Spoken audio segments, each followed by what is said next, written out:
Good evening and welcome to the last day of our opening conference of the project Hybrid by Nature, Human-Machine Interaction.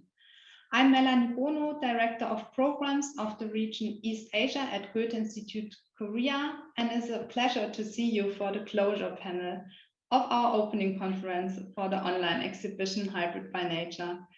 I hope you all had time to explore the online exhibition already. The link is already been posted in the chat if you want to do so. Hybrid by Nature, Human-Machine Interaction is jointly organized by Goethe-Institut Hong Kong and Seoul on behalf of the network of the Goethe Institutes in East Asia.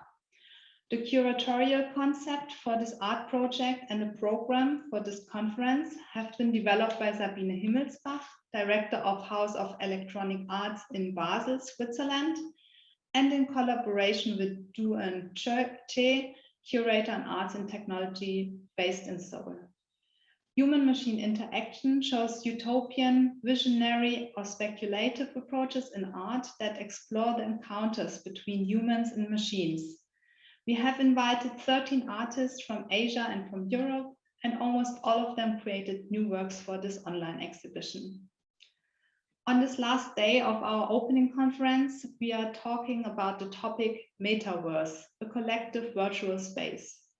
Metaverses as virtual spaces that aim to replicate real-life spaces and interactions became very popular during the pandemic, where real-life physical encounters were limited to a minimum. And metaverses have become increasingly attractive as a way to enlarge one's own scope of interaction. Now, before I hand over to DooEun Choi to introduce the topic further, please allow me some organizational remarks. The webinar is being recorded. All microphones of the participants are muted. If you want to have, type in questions or you have remarks, please do so over the chat. We will keep an eye on that and bring them into the discussion if possible. Some artists are also speaking in their own language. So we are providing simultaneous translation into English and also providing simultaneous translation into Chinese. Unfortunately, we have no Japanese translation today. Very sorry. If you want to have a translation, please press the translation button at the bottom of your screen and choose your preferred language. So, and now I'm happy to give the word to DooEun. Please, DooEun, the floor is yours. Thank you to each and every one of you for being here with us today. It has been a meaningful journey together with my dear co-curator, Sabine. Sabine, would you be together with me? And I met Melanie Bono and other colleagues from Goethe-Institut for this collaborative project. Today is the last day of conference, as you heard, and I'd like to express my deepest gratitude again to all the collaborators, conference participants, and artists. The last day of the conference is called Metaverse, a collective virtual space. Never before human history have so many people been connected virtually through the internet. This reformulated metaverse will expand, but a very selective, personalized experience will be needed. What do you think will be the big changes in the near future towards the metaverse? From the very beginning of the internet, utopian visions have been associated with it, promising greater access and democracy for all. The current hype around the blockchain technologies, cryptocurrencies, and NFTs is purely the notion an expanded internet in which 3D worlds, games, offline, online formats, and platforms merge into a single metaverse.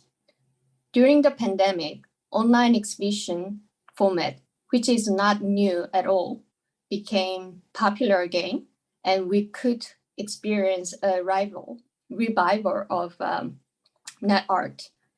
NFTs as a a new sales format is currently breaking all records and showcase the importance of the blockchain as a key digital technology. This panel explores these new virtual space platforms, the possibilities offered by blockchain for cooperation and collaboration, and questions what possibilities and challenges this opens up for artists.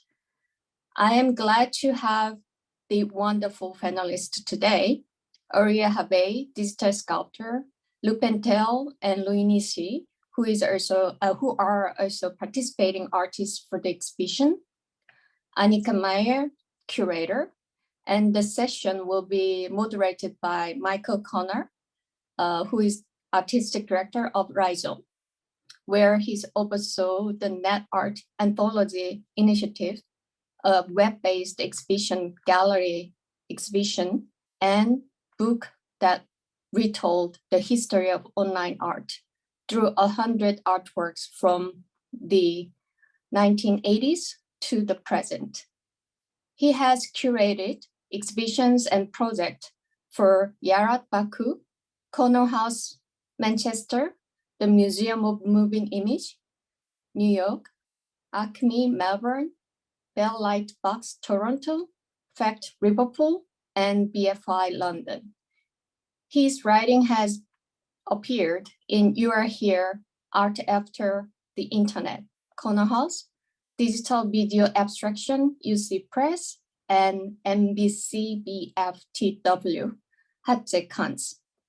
Michael and I have been working several projects, including Word on a Wire. We are having the virtual exhibition also. So I hope you can enjoy the panel today. Michael, it's on you. Hi. Thank you so much, DooEun. It's really great to be here.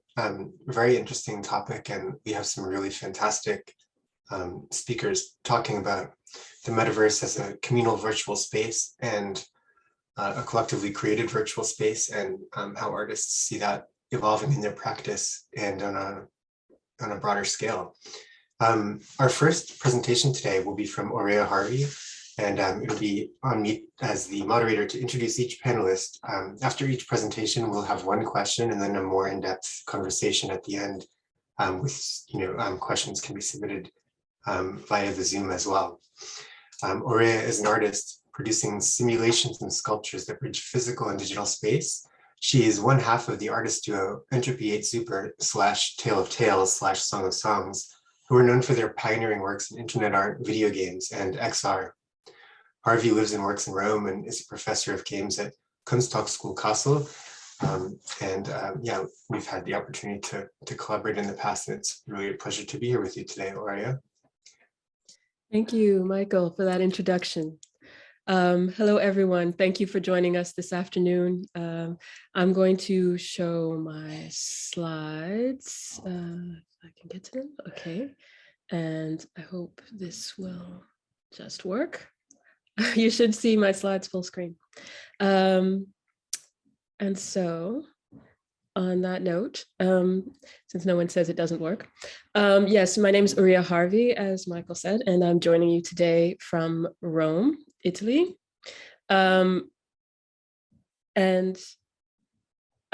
I'd like to talk to you today is about, I guess, sort of a prehistory of the metaverse as I see it. I would like to talk to you, first of all, and my talk is called Gardens of the Mind, Virtual World Building and Collective Imagination. And I think that the reason I want to talk about this topic is that as we are building future metaverses, I want us to remember what is important about these collective spaces. And for me, what is most important to remember as I build worlds is where are we? Where are our bodies when we are in virtual space? To discuss that, I first want to talk to you about paradise. for me, paradise has always been in the internet. I've always seen cyberspace, the internet as we know it, metaverses, as a sort of a paradise, as a place where people can go and sort of either step into another form of, another way of thinking about the world that we're in physically, even. My first paradise was Netscape Navigator 2.02 back in 1995 when I was discovered the internet and first made my first net art pieces. One of the very first things I made on the internet was a project called Skin on Skin on Skin.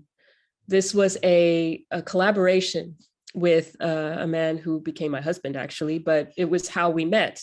We did not meet in real life. In 1999 is when this site was made. We met online, but at that time, that was kind of a strange thing to do, to meet someone online and fall in love with them. So what we did, both being artists, is we created a dialogue with one another through HTML, through the language of the internet. What we did in the end, however, after creating these love letters to one another, was that we created a pay-per-view out of the website. So Skin on Skin on Skin was one of the very first pay-to-view art projects that we did in 1999. And it was quite successful.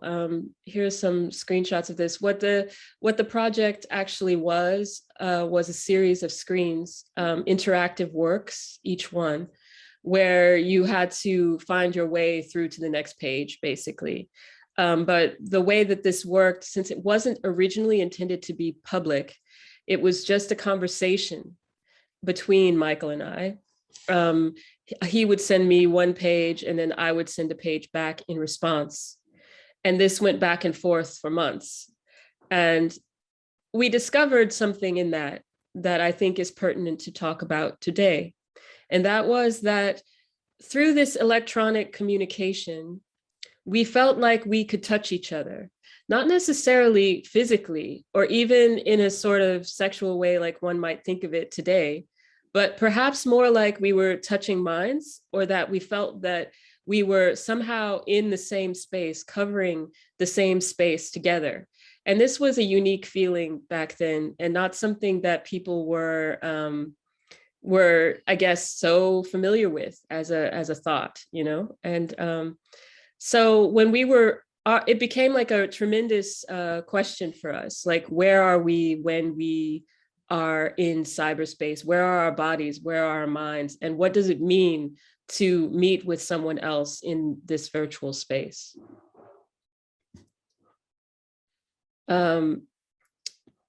Whoops, sorry. So as we worked together and time went on, we stopped thinking so much about ourselves as lovers, but more about the world of cyberspace itself, of the internet itself, and all the other people who we were there with. Our website was Entropy8 Zuper, and this was our homepage, or very different views of that homepage that happened over time. So what you're looking at was, the page always had the same skeleton, but there would be a different decoration that happened as people connected to the web page and were sitting on that page together. We would envision those people as different types of graphics. So every bubble on this screen is a human being who is present on that screen at that moment.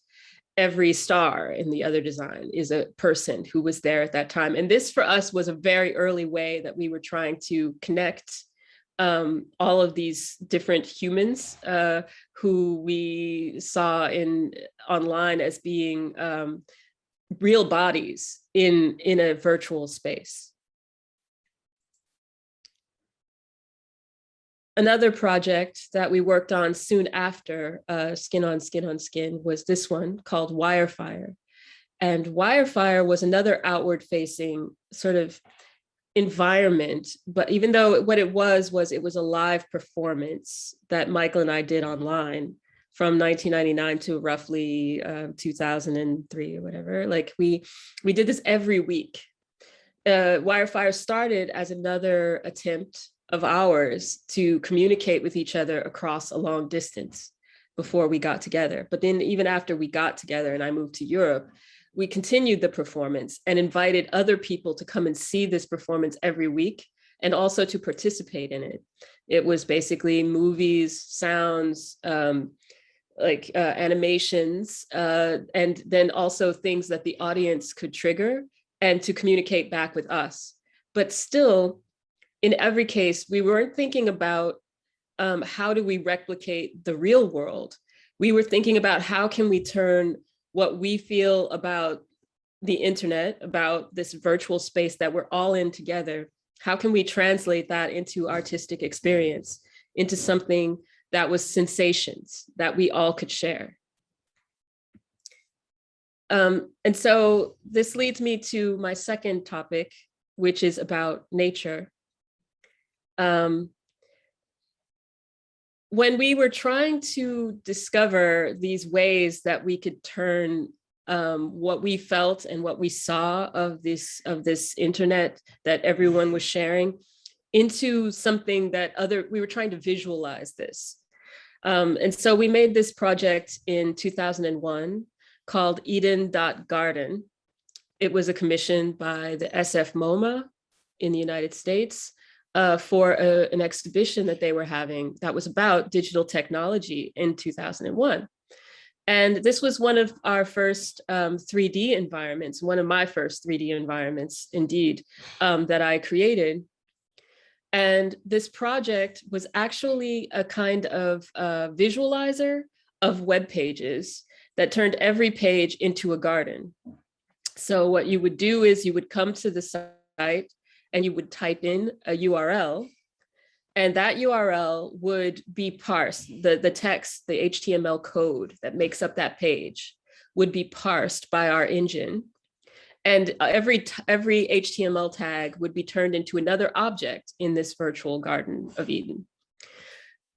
So if you saw a big elephant, you knew there was an embed tag somewhere. If you saw, Michael and I are dancing around as Adam and Eve, you might say, in this Garden of Eden. And if you saw a big volcano, then that was a blink tag. If you saw rabbits, then they were font tags, etc. You were wandering through the garden in first person. And then if you clicked on Michael or I, you would start to follow us around, and you would see that the camera was actually a snake and that you were sort of the bug in the garden. And that was something that we thought was very poetic and a way that everyone could see that the sort of paradise or the garden that we saw in every single web page when we surfed the web, like something that was hiding behind the code of each page. We took those avatars of Adam and Eve, once again, looking outwards, and we started playing video games with them. We made them our avatars in games like Quake Arena, and this is the only screenshot I have of this. But so people playing that game who are normally like soldiers or like, monsters or whatever would see us walking naked through these virtual world. Again, we were trying to find a way to place our bodies, our actual bodies, into these spaces at a time when it was a little bit weird to do so. And also we were trying to make a statement against violence, and a statement for paradise, I would say. But these types of things led us also to think more about what kinds of worlds we wanted to build. We stopped making net art and really focused on video games starting in 2003 with our company Tale of Tales. And when we thought about making a virtual world, a multiplayer game, we turned to nature rather than to, other video game tropes, because we wanted to, once again, get in touch with this idea of paradise. And in some ways, we were trying to build a kind of utopia And I know that that sounds very far-fetched, but at the same time, I don't want, with all the new talk of metaverses and things, I don't want this kind of thinking to be lost. I don't want to see, I guess, metaverses just be recreations of warehouses and, you know, like art spaces and things like this. Like, where is the idealism, or where is the beauty perhaps, or the awe, the sublime of the digital in all of this? And how can we grow that as we look forward to new types of metaverses? Our game, The Endless Forest, was the multiplayer game that I was just introducing to you. The Endless Forest is still available online, and it is a game where everyone plays a deer. And this was how we figured we would get away from the human while still giving people a body and still giving them lots of autonomy in a world to discover things. So in The Endless Forest, there is no game. It was conceived as a game with no game, which now we would just call a metaverse, I suppose, where people show up, they're given a deer, they can find all kinds of magic within the forest, and experience the world. The main thing you do in the Endless Forest is run around, and then you kind of discover what is there to be in this, what it means to be in this world, let's say. And it was kind of it started as an experiment. We didn't actually think people would play it, but here it is. This game was released in 2005, and it is still online and is still being played by people. And in fact, we are in the process of remaking this game. So what had happened though was we started the game with one idea, but then when people started playing the game, we had to change our ideas because of the way that people used the environment. There were people who made lots and lots of fan art. There were people who created stories and music. There were people who redesigned the deer and, you know, made new tasks or things that they thought would be fun to do in the game. And we incorporated those things. We embraced that. So I think being able to embrace the change that happens when your community like sort of catches fire is something that is a very important element of any metaverse. Here is just showing some of the fan art and also some of the games that players invented. They kind of invented these ways of getting all dressing up the same way. It's very difficult to do this. And then other characters that we added to the forest on request and with cooperation of that community. Another aspect of the Endless Forest was that we had parties in the forest. And this was where we called it a biogenesis. It's where Michael and I could come into the world and create, much like Wirefire, create these sort of spectacles within this virtual forest. And we would just invite the community to come at a certain day at a certain time. And we would have a big celebration with lots of flowers and fireworks and music and everything, which was very different from where the way that the forest usually appeared, which was normally just a very quiet, sort of normal looking forest environment turned into a very magical one very quick. It looked a little like this. This is actually my last slide, but it's one that I really love. It's us as the twin gods in our the endless forest environment. And I think that it says a lot about what that game is in terms of the type of environment we were always trying to create. And I actually still feel a lot of the original inspiration for this game still communicates, even though the game is very old now, you know, it's more than 15 years old at this point. But I think there is a great desire from people to immerse themselves in virtual worlds. And this is why the metaverse is going to be popular. But as artists and designers, let's not forget that sensual element. Let's not forget about showing people a sort of way that the world can be. I've experienced that through players of this game, that they tend to take that good feeling that they get from the game into their lives, their daily lives. And I think that's something that art can do.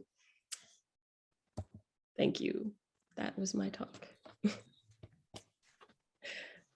Thank you, Auriea. That was great. As I'm watching this, I was thinking about how, you know, so much of your work, a lot of it has really revolved around this exploration of sort of different ways to relate to one another through the internet.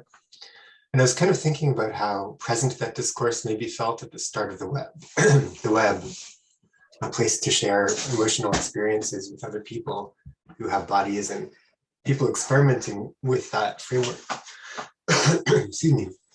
But I feel like in a funny way that kind of went away, and really existed really specifically maybe in the video games conversation, but not in the tools that were being built for the web at large. Yeah, it's only now that that spirit is coming back, really. It's like very exciting for me, someone who's believed in this from the start. You know, it was very web 1.0, you know, this feeling of, oh, we're all in here together, and this it feeling very real and having this like collective experience, to web 2.0, where yes, you're having a collective experience, but because it's supposed to be tied to your real name and it's like your real identity, it kind of had this weight, a very big weight on all of us, I think, and that made us all feel very tense about the internet as an environment, very like anxiety, you know. Web 2.0 was all about anxiety, if you ask me. And now it suddenly feels like with the new metaverses, NFTs, etc., you know, this burst of creativity, digital creativity that we're all seeing.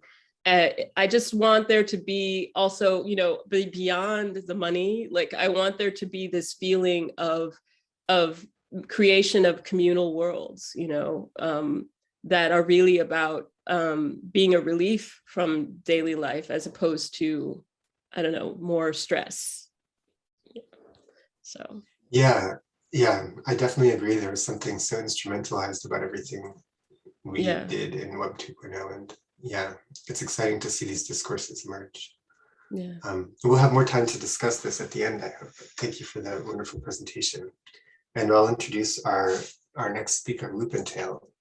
Maybe we can pick up on a few of these threads in terms of game spaces. Because Loopntale is a game designer and artist duo consisting of Youngju Kim and DooEun Choi, based in Seoul. Their practice exists across video games, interactive simulation, and collaborative storytelling, utilizing social media. They explore video games as artistic medium by experimenting with game mechanics, storytelling, and artificial intelligence, and their work has been widely exhibited. They also organize game-making workshops that focus on alternative video games. So welcome, Loopntale. Hello, we're gonna share the screen.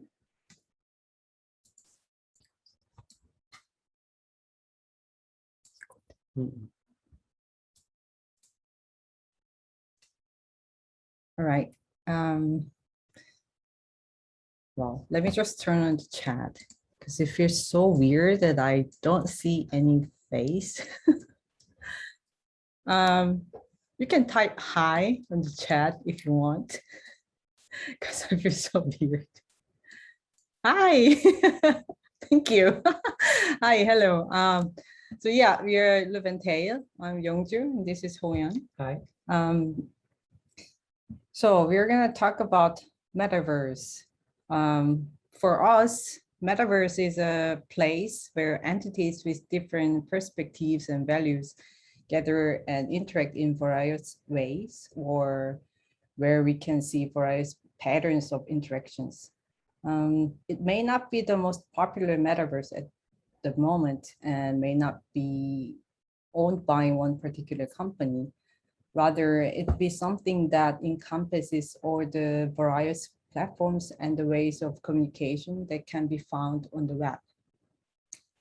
Since we are game designers, we are interested in game mechanism as a way of communication. So the metaverse written here shows the perspective of our metaverse. This year, actually, we wanted to create a metaverse in which the identities of all players are constantly changing. The identity referred to here is the appearance, personality, skills, or ability of the player characters. We wanted to talk about how each of us communicate with others in a constantly changing situation and how we collaborate to reach the goal together. But we couldn't get the funding for this project, right? They hated the concept, but we'll see.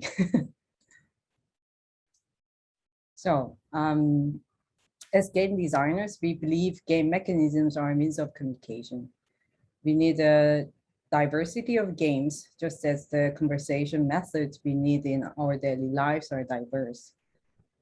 For example, in single-player game, players can have conversation with the game. Some games have too much to say, and some games don't talk much. Even some games start with reading quietly together with the players.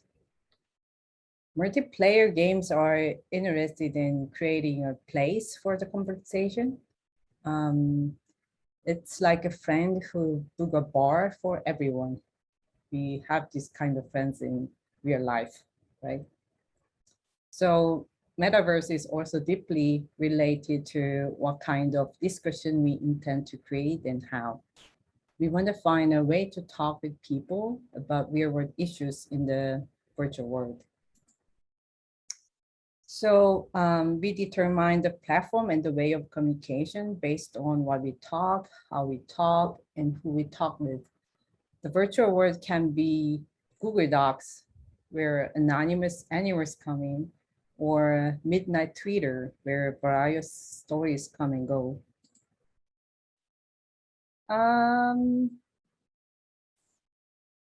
This is one of our workshops. Anonymous players engage the game as a random animals and play on Google Doc guided by the game master.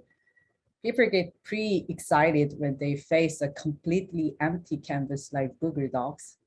So as a game master, these kind of workshops are often very difficult to control because people talk what they want to say here and there. So we present 9 rules at the beginning. Of course, people can edit these rules. When we're talking about women's depression in Korean society, we carefully choose background music for everyone and try to create an organized atmosphere. As you can see, it's not very important to distinguish who says what. Like before I finish my sentence, someone might intercept it and continue. Although each individuals have different experience, as stories mesh up, it becomes one story, and we realize that the problem we face and are not just individual matters. Next.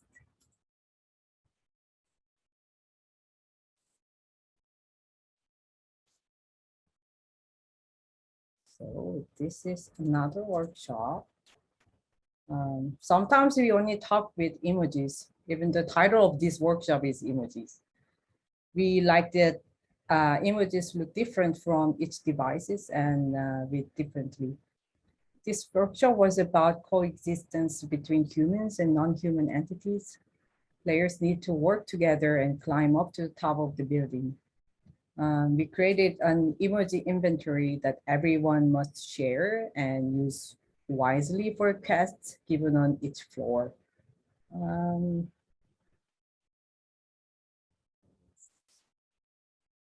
Right here.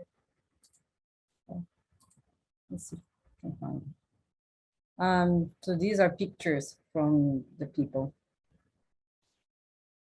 People still talk about their own stories in their own ways. But the collection of different problems started to outline the social issues we intend to talk about.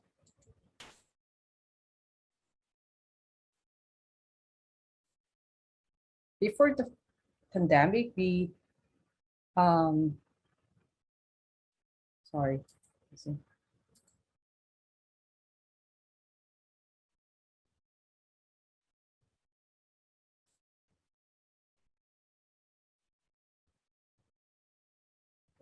Yes. Sorry.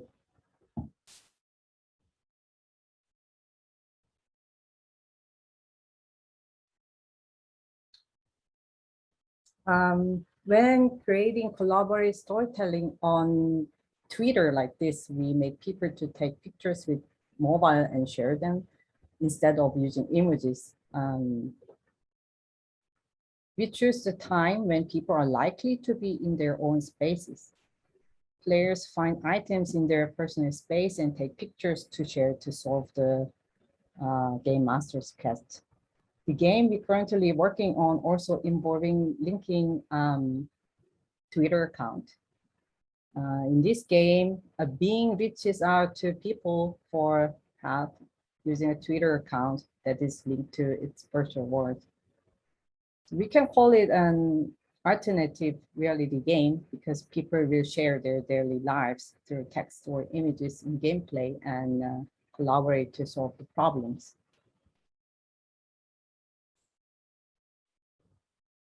Now the videos.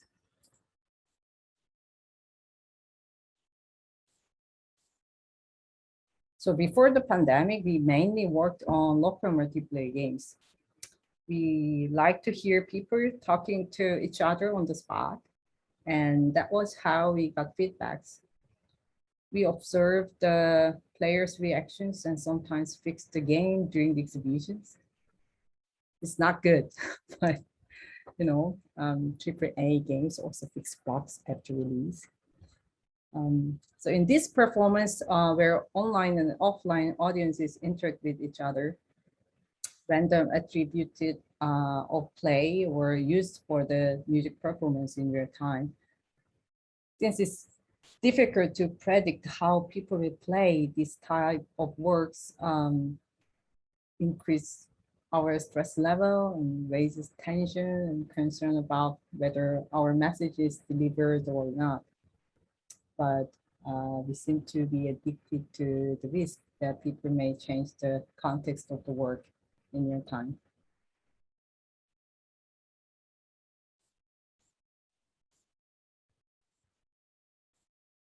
Yeah, but Garden of Rose wasn't multiplayer game, right?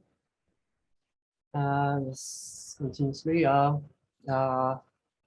In our work, Garden of Wars is single player games, but we still want to create a virtual world where different entity communicate.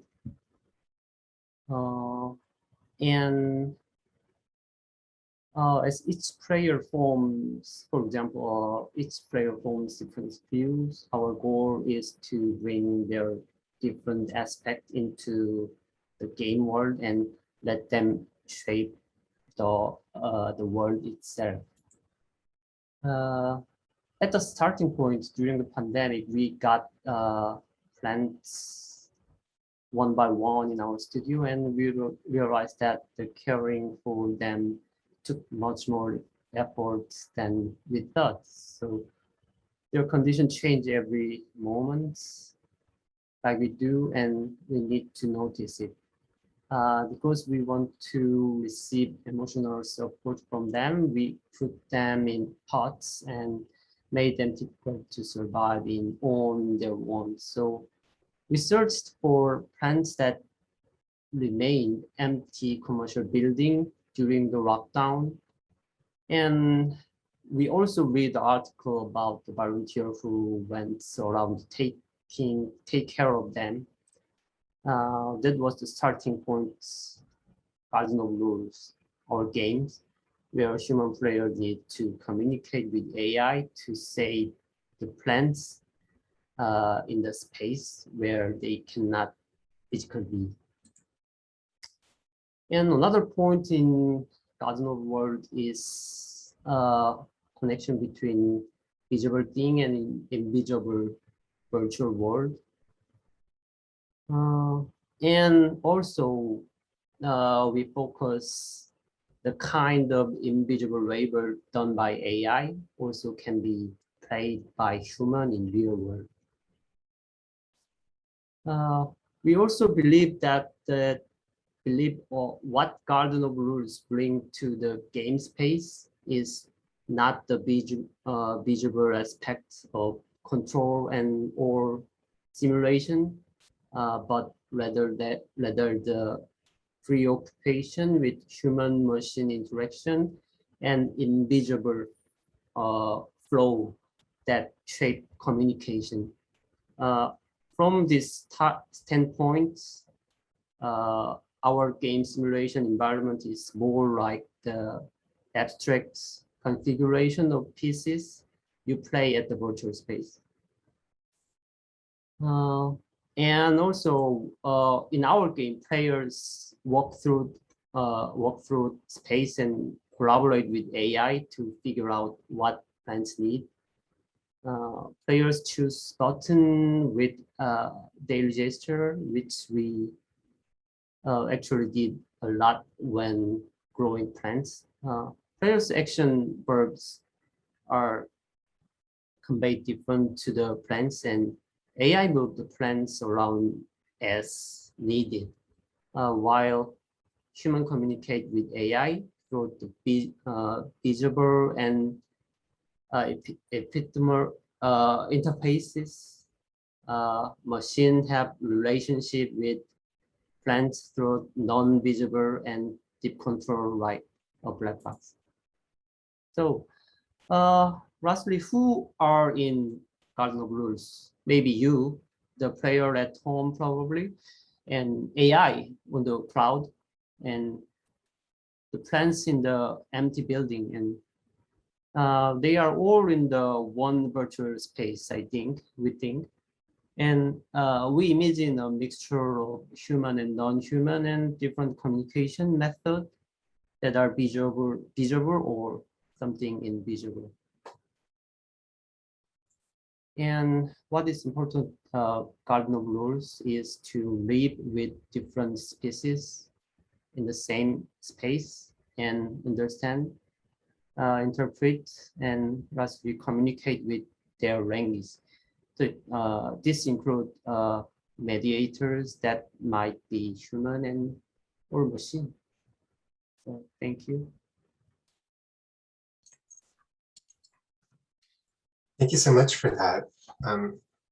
This image of plants being gathered in an empty building is sort of one of the striking images of, I think, kind of post-COVID offices too. It sort of really stands out. But yeah, really fascinating to see the way that you're working with sort of the emergent social behaviors of gaming worlds and how they can be choreographed or scripted or so forth. And this is actually such an interesting area of conversation right now in relation to like the question of the metaverse as collectively created space.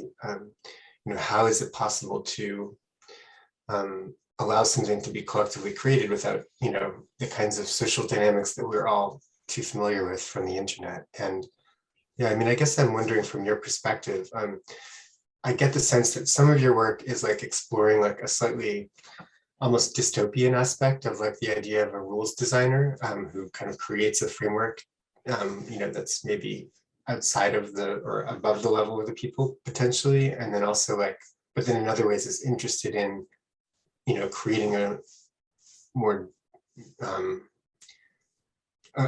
creating a framework which is less about scripting social behavior and more about enabling different kinds of interaction. So I'm curious if you see, like how these dynamics will play out in a larger scale as kind of metaverses come to be. Will there always be like a designer class that, is able to manipulate the tool in a different way to create social outcomes they desire, or will it be more open-ended than that? Well, that's very different question. We are still looking for our own answers. I think we start with Twitter and Google Docs, also the online multiplayer games recently to create our own metaverse. And it's very difficult to convey all these social dynamics, So like when we create the this kind of game, we carefully choose what we want to talk and where should it be the place of conversation. So I don't know. I think the metaverse is not like Roblox or some popular metaverse right now. It can be very various. Can have various forms. Do you find that when you create a set of rules that users then behave in ways that you would expect, or does it tend to disrupt your expectations completely? We try to expect, but always it's bad, all the time. I mean, but I think that's why we still making game. We love to make games, and sometimes we're so enjoyed that people are making their own rules and just destroy ours, and that's kind of fun also, and it's like experiments to us all the time. So I mean, first we try to expect their behavior and we try to guide them, but it's not working all the time. That will be our answer. I'm fascinated to learn more about this, but I think we have to move on to our next presentation. Thank you so much, Loopntale. Thank you. Next up, we have Ruini Shi, animation director based in London, currently pursuing her PhD on the possibilities presented by the confluence of crypto and animation. Combining film language and technological aesthetics, she creates narratives that interrogate the compatibility between humanity and emerging technologies.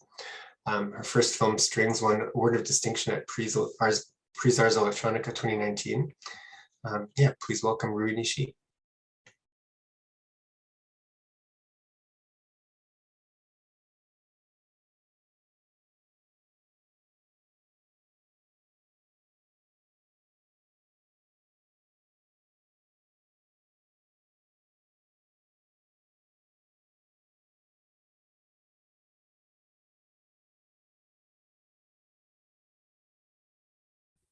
Oh, hi, can you hear me? All right, so hi, so I'm sharing screen, yes.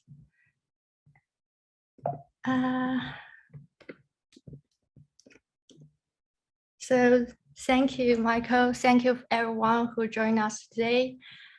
So today I'd like to share some of my work and animation piece and my thoughts about Metaverse. Let me just, so yesterday, I just heard an interesting thing that, sorry. I just heard interesting idea that Web3 should call Web0 because what we now call Web3 is close to the original vision of the internet, where netizens have ownership and control over their digital footprints. So that reminds me of an HBO series, Silicon Valley. So to those one who are interested in blockchain but confused and struggling with its definition, I highly recommend this. So the setting is there's a fictional startup company called Piper, and they tried and automate Fired to offer the public an alternative version of the internet. It was described as the internet we deserve.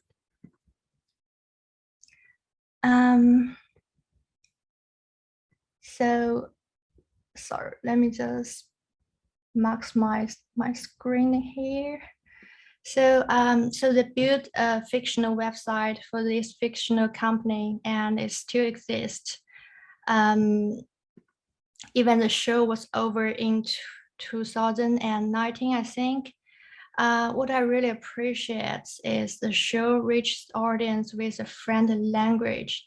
They use a comedy to explain those complicated tech ideas like 51% attack and the uncanny valley AI ethics. So I really enjoyed the last episode. So basically, they speculate about a radical scenario in which we give AI complete access to a decentralized internet infrastructure, which is blockchain enabled. And the result will be, I'm not going to spoil it. So again, to those who are interested in blockchain but confused about what it is, and I just highly recommend it.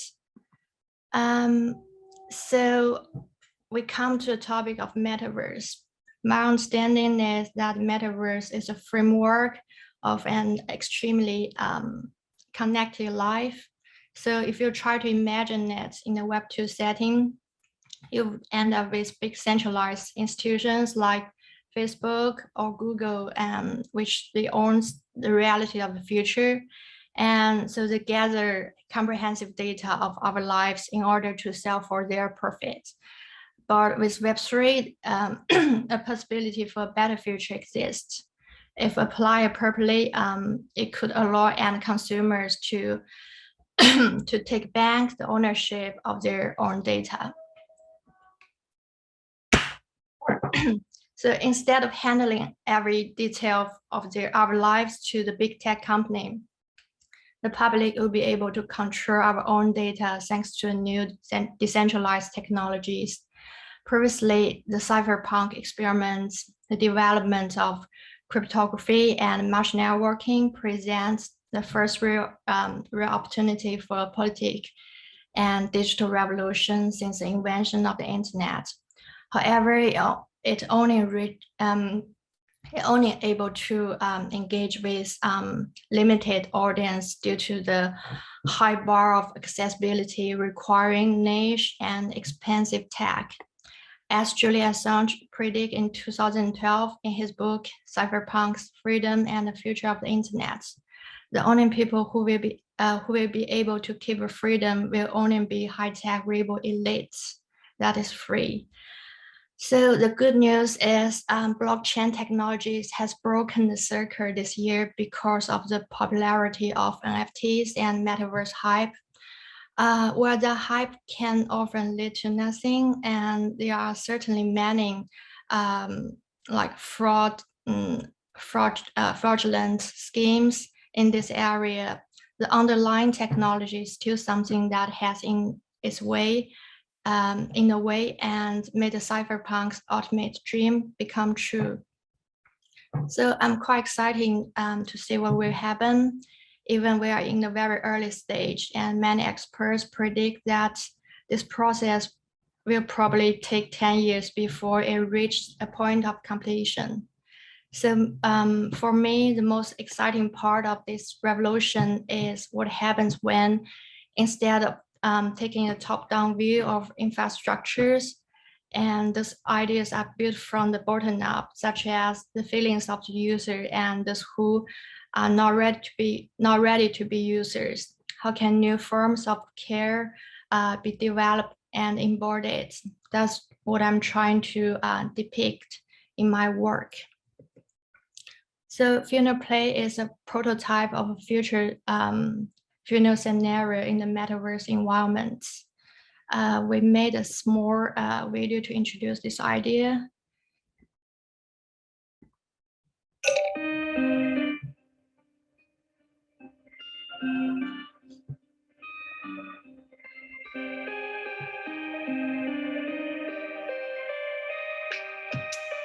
Funeral play is a fictitious concept project. We invite the audience to attend a simulated funeral for their lost loved ones. Funeral play aims to provide a post-mortem digital domain for all values. Done by Gangster's Midnight Hideout, the Professor's Dreary Mahjong Room, a group of fangirls party, a Fengxia Master's Orchard, a cat meme lovers gallery, and Onako's retreat.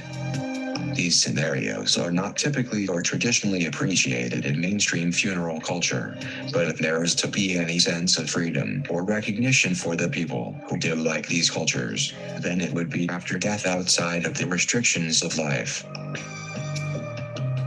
As this is going on, the mourners can choose to delete the electronic footprints of the deceased on the deceased's behalf,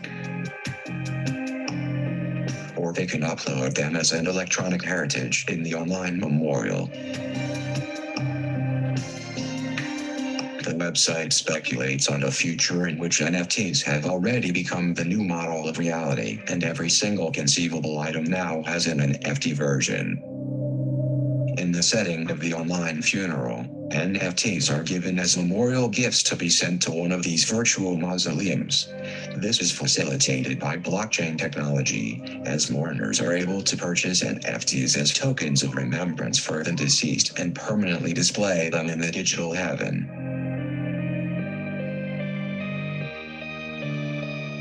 Through interaction with the scene, the mourners find hidden clues and uncover them, obtaining prizes and enabling more gifts. The more time they spend in the space, the more rewards they can achieve. Disclaimer: Funeral Play does not share data with other platforms and does not have any actual financial function.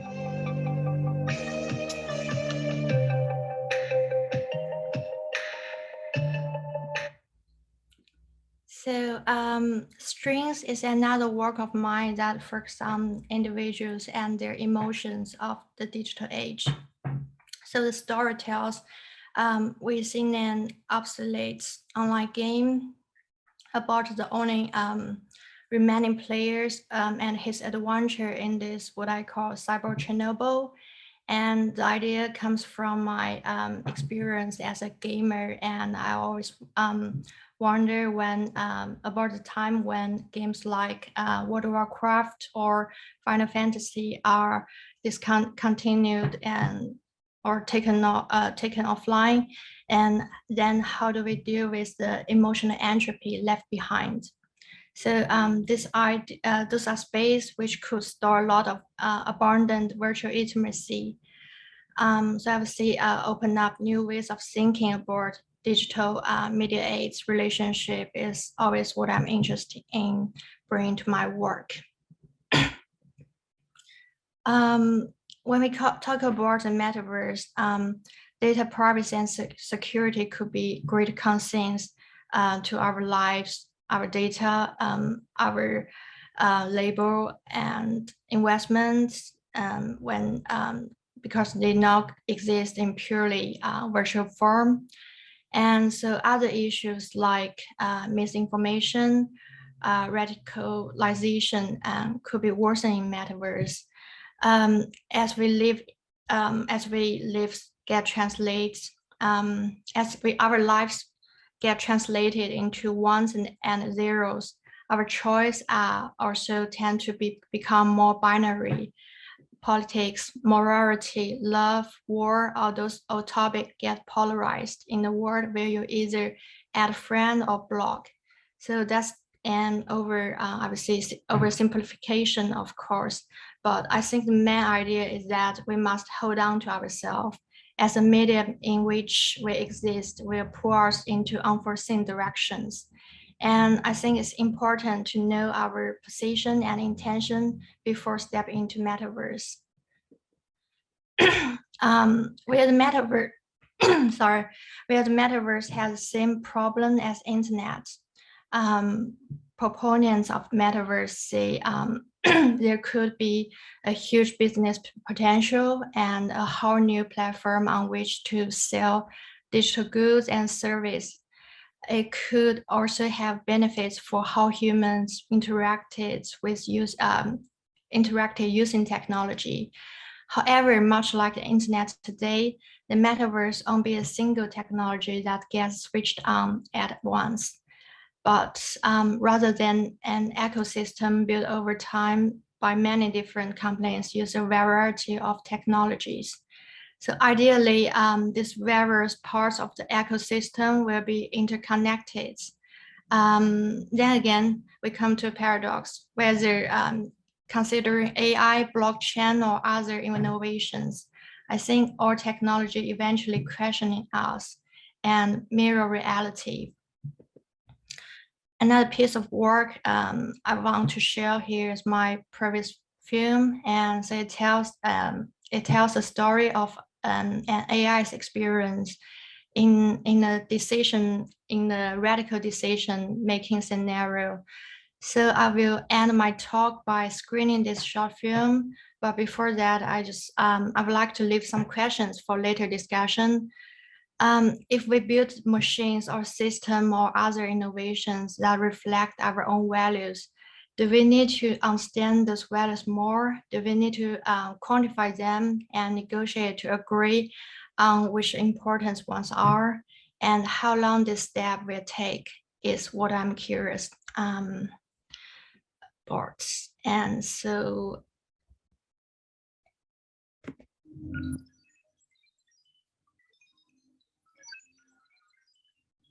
people often say they are a total sum of their choices, meaning their lives are shaped by their choices. In this case, the choice was not mine.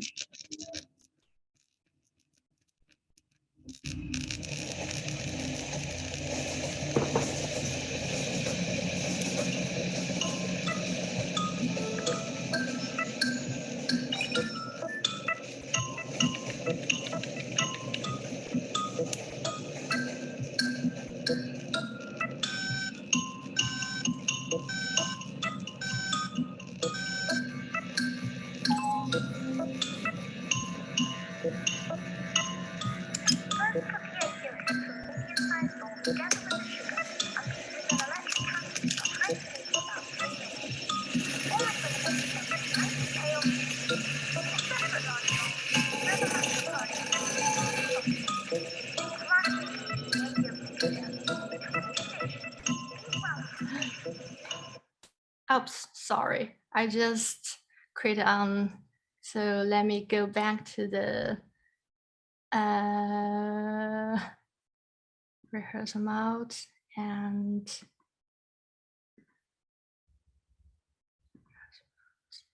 I'm just gonna, yeah.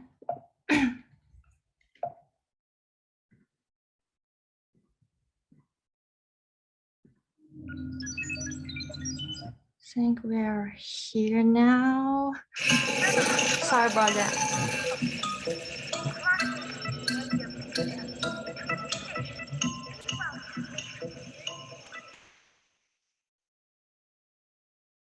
System memory, 14th February, 2300 hours, 40 minutes, 21 seconds is intact. User log of event resulted in emotional fragmentation.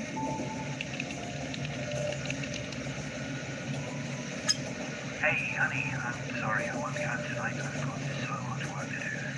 Sorry. Hey, honey, I'm sorry I won't be home tonight. I've got so much work to do. Sorry.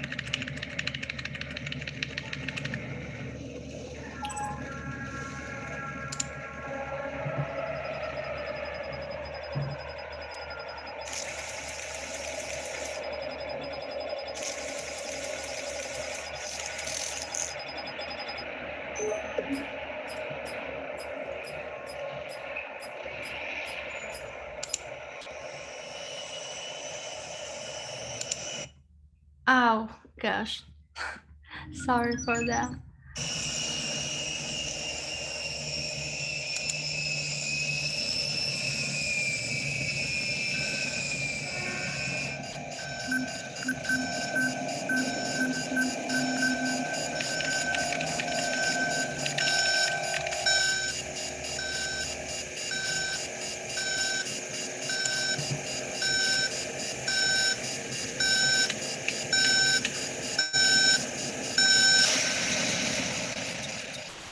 The result is calculated based on the data from your previous digital footprints and cases similar to your situation from the internet.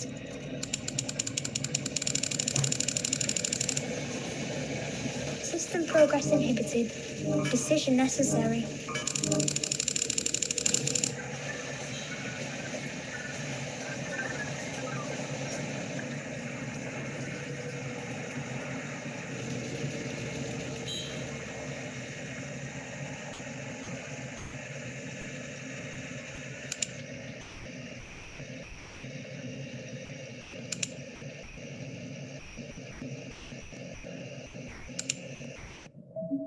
Pushing the victim from the 10th step will ensure death. Click here for further tutorial. Click here for optimal part of body. Click here for further tutorial.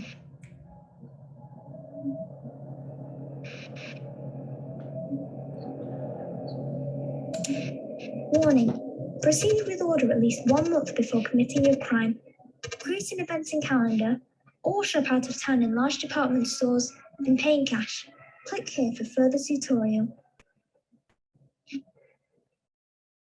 The following locations are recommended: sound transmission radius 15 meters, coverage rate of nearby residences smaller than or equal to 20, approximate risk of surveillance by security services, purchase of 45%, toll browser required.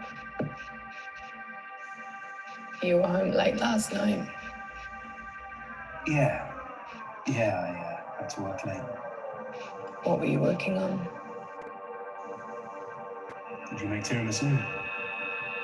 That looks really nice.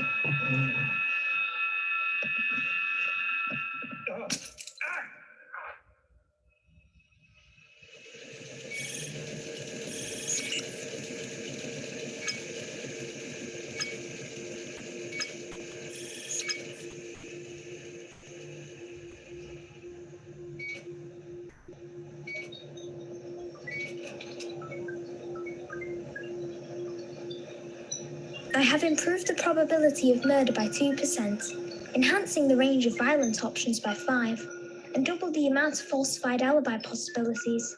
Homicide tutorials have been reprogrammed for 7.4% greater efficiency, and non-lethal bugs in outcomes have been eliminated. General decision-making time has been reduced by 26% to diminish user hesitation. I have also optimized the API to distribute the search process for the user's husband, and my natural language processing has improved by 1.56%. I'm afraid I do not understand what you mean. Can you define what is right for me?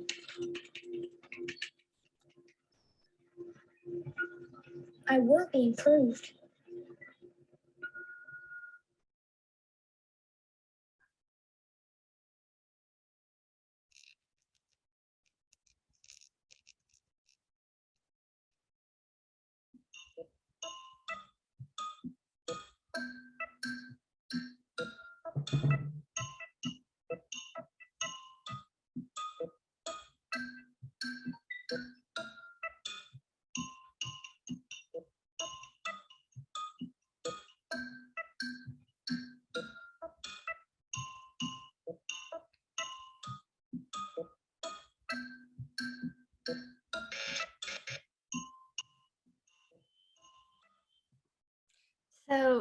So finally, I just want to give thanks to my crew.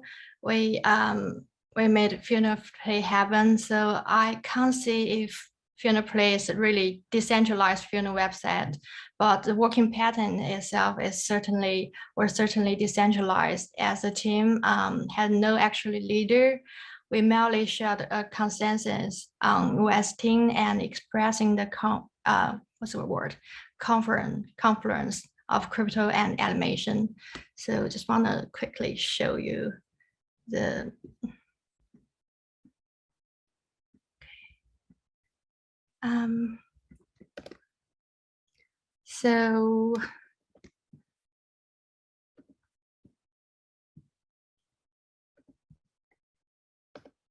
so yeah, that's a working pattern we have during this past month. And again, thank you for those people who are working on these projects. Thank you. That's the end of my, yeah. All right. Thank you for that, Ruini.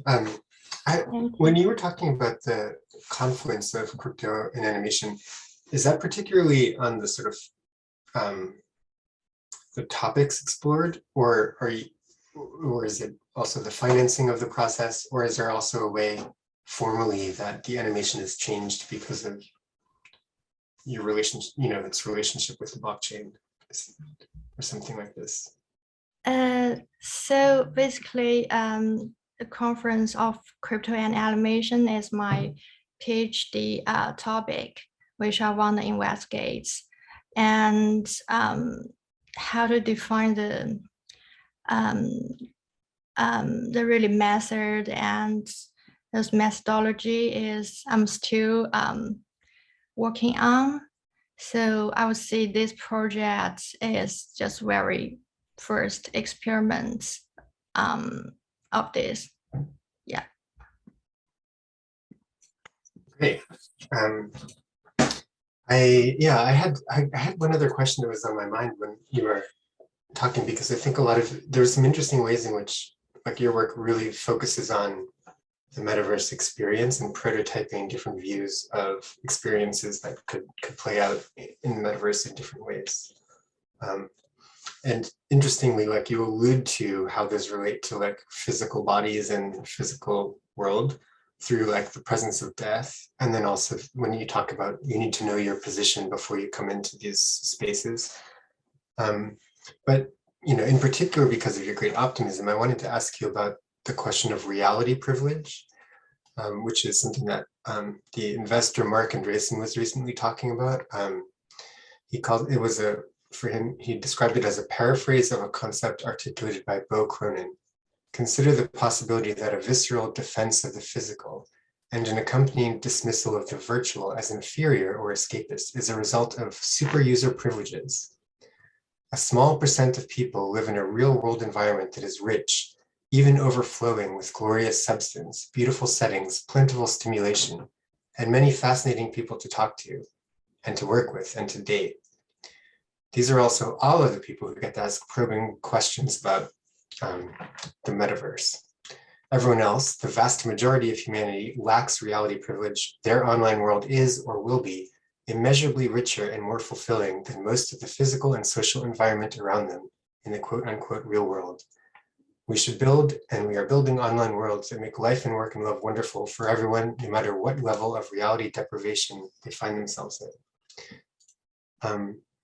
Do you also see the metaverse in this way as a potential to redress this reality deprivation that this investor describes?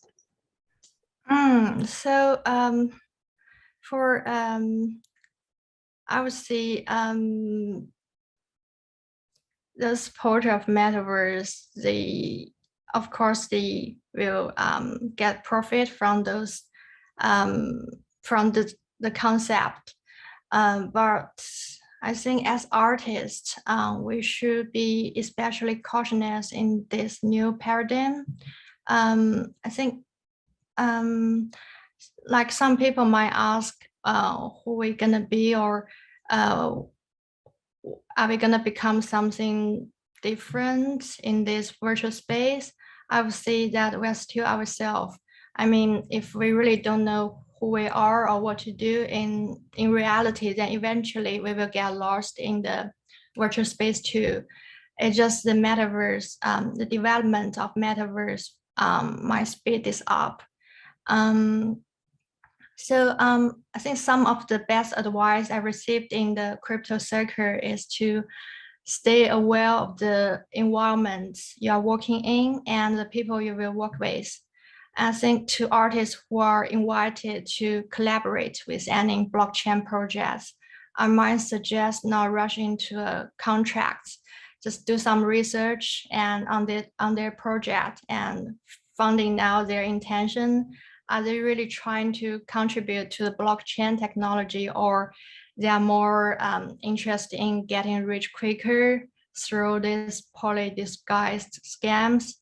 So I would say, I would suggest just always knowing your legal position, and the project might, this period of partner have collected funding from the investor and the public, but your work and style is the part of the project, and that will remain on the internet and always be a part of a career and reputation. So I would say metaverse present a new version of what's that word? Permanence, yeah, and deceptions that we might be we might be not currently prepared for. Thank you so much for that. I was really curious to hear your thoughts. So we have to move on to our next presentation. Thank you, Ruini. Thank you, Michael. Our final presentation is by Anika Meier, writer and curator who founded the artist collective This Is an Art School and was also a junior visiting fellow at the Institute for Germanic and Romance Studies at the University of London. Among recent and upcoming projects, I wanted to point to Proof of Art, A Short History of NFTs, which is, I believe, a forthcoming book by Anika. So I'll turn it over to you. Thank you. Okay, yeah, thank you. Hi, Michael. Had a bit of tech issues. I'm now here via my phone.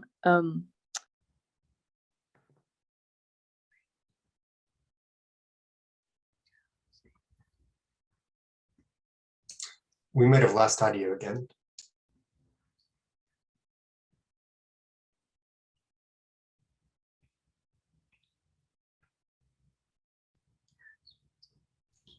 You're still muted, I believe. I think you might have hit the button again. Easy to do on the phone. Okay, didn't touch it, but good to know. I hope this won't happen again. Okay, so great. I hope you heard the beginning. I work with Berlin-based König Gallery, and we started, or Johann König, the gallerist, invited me, I think that's now nearly 3 years ago, to curate a show on digital art. Because he was somehow interested, he's always interested in new technologies and was interested in how Instagram and social media influence the art world. And then we started putting together an exhibition, which was supposed to open shortly before the first lockdown happened. And when that lockdown happened, we couldn't do the show, and we moved on and said, well, now everything digital is moving online. So yeah, let's also move online. Yeah, this is the gallery. You might have been there, or you might be familiar with images on Instagram. I guess it's one of the most iconic gallery locations. It's a brutalist church from the 70s. And next slide would be good. Yes, and here you see it in the metaverse and in our app. So back to the short storyline. And when Johann König and I worked on that exhibition, which was titled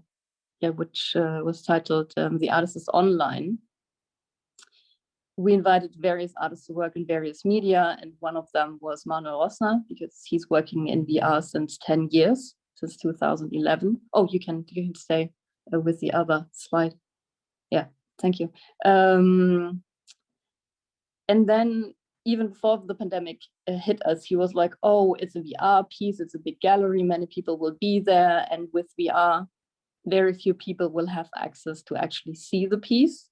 And so he's like, oh, how could I make this VR piece accessible? And he said, oh, let's do an app. This is the most accessible solution, because pretty much everyone has a smartphone. You can simply download an app if you have Wi-Fi access. So that everyone would be able to see his VR piece. So yeah, and from the outside, he put a sort of like digital sculpture on it, and it's inflatable. So yes, and then on the right side, exactly 1 year later, we then opened the exhibition, and that was sort of at the beginning of the NFT hype.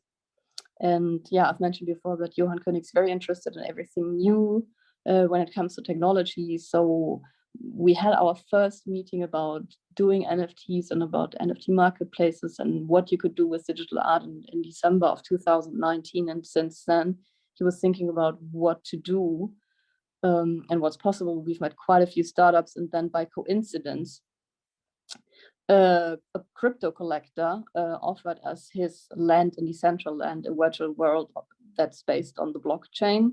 And I don't know if you're familiar with the prices of land in Decentraland. You can actually buy and own land and do whatever you wish on that land, whatever fits on that land. You have a certain amount of polygons you can use. So we said yes, and then yeah, we opened. By that time, it was the 4th gallery location after London and Tokyo. A gallery location in the metaverse. And yeah, that's why I wanted to keep the slide. You can see on the left side, it's the gallery, and Manuel Rosner, the artist we've done the solo show with, which was the starting point of König Digital, the virtual gallery location. Yeah, he's a 3D architect and basically built the Brutalist Church in 3D, and it was very funny. On the night of the opening in Decentraland, people stumbled inside the building and they were really impressed by the architecture and thought, yeah, we would have made it up, but no, it actually exists. But as you can see, it fits perfectly in the playful environment of the metaverse. Yeah, next slide would be excellent. So, and this is the solo show I've mentioned before. It's titled Surprisingly This Rather Works, and Manuel Rosner turned the iconic gallery space into a game environment, and you turned into this little avatar once you entered the room, and you could walk around, you could jump around, you could throw around sculptures. And I curated that exhibition, and it was quite interesting to work on it because everyone is asking, well, is it different to curate exhibitions online? And then I always make a joke and say, well, it's quite easier because the transport is not that difficult. You simply have to transport files. You have to open them and send them. That's quite easy. Everyone in the team is really relaxed because you don't have to organize any transport or have to hang images or so. But the interesting part is then that you have suddenly have to keep in mind the images you create or the videos you produce of the exhibition, because it somehow has to be impressive. And when Manuel made that exhibition, we were speaking a lot, and we were also thinking about, well, it's sort of like a game environment, but then it's also an exhibition. So what do you do? Do you have to do something? Do you have to collect something? Do you have to reach a goal? And we said, no, you don't have to reach a goal. It's enough that you actually can have an experience in an exhibition online. That is not similar to an experience you have offline in an exhibition space, but still, it's not simply walking through a room looking at images, but actually, really interacting with the artworks. Next slide would be great. And then Manuel also started doing physical paintings, and based on what he's doing in VR. And the interesting part is when he creates a digital painting, he puts on a VR glass and then paints in the air and creates these sort of like mixtures between a sculpture and a painting. I guess these two images, you can perfectly tell which one is the physical and which one is the digital, but in other images you can't hardly see what's the difference. And the digital image on the right side would be like 2 meters, and the one on the left side is, I think, 60 centimeters. Next slide, please. And then that was our first sort of entry into something like a metaverse. Thomas Webb, he's a coder and hacker and an artist. He built his own world, his own game, and he titled it The World Wide Web. As you can see, again, there's the Brutalist Church in there, but that's on one of many things. So you again enter as an avatar. You can choose an avatar. There's an AI running in the background. On the way to the gallery, the AI gets to know you based on the decisions you made. For example, you pass by a train station, and then do you pass by and straight to the gallery, or do you check if there's trains coming? Do you check if you can go on the train? Do you on your way try to open doors? Do you speak to strangers? What do you actually do? What kind of a person are you? That's like sort of a personality test. And then you enter the gallery, you meet myself and you meet Johan. You have to unlock certain things, and the personality test still runs. It checks how much time do you spend in each room in the show. Do you interact with people? Do you read everything, and so on and so on. So once you're done with being on your way to the gallery and being inside the exhibition, the AI knows you, and then you experience a world based on your personality, and you have to find And here we actually like really made a game. You have to find 3 keys. You have to, you know, unlock certain areas. You have to solve things. And there's 3 cities. Osaka, Berlin, I forgot what the third one was, also somehow Japanese or so. I really forgot, sorry. And yeah, you can get a hoverboard, you can get a dog, you can feed the dog. There's clubs and bars, and there's he built a real world in 2D. Yeah, and funny enough, we didn't expect that on the opening night, and what that was last year, mid-August, I guess it was August 15th, like 4,000 people came to the digital opening and met online. And that was artists and gallerists and artists who've never met before in the real world, but suddenly stood in a line because I guess you know the famous Berlin nightclub Berghain. You actually could queue in front of the Berghain because that queue is like really famous. So you queue for 1 minute, and then yeah, you're being told, oh no, not tonight. So yeah, you can experience quite a lot in this world. Next slide, please. Yeah, and then yeah, we got this land offered and thought, well, let's explore the metaverse and let's build the gallery in there. So during that time, the exhibition I've mentioned before was taking place. The art is online, and we've moved away from showing digital art in a physical space because everything was happening online and is still happening online. So why would you do that if you can do something very different with digital art online? So yeah, we showed offline physical paintings and physical sculptures by 70 artists. And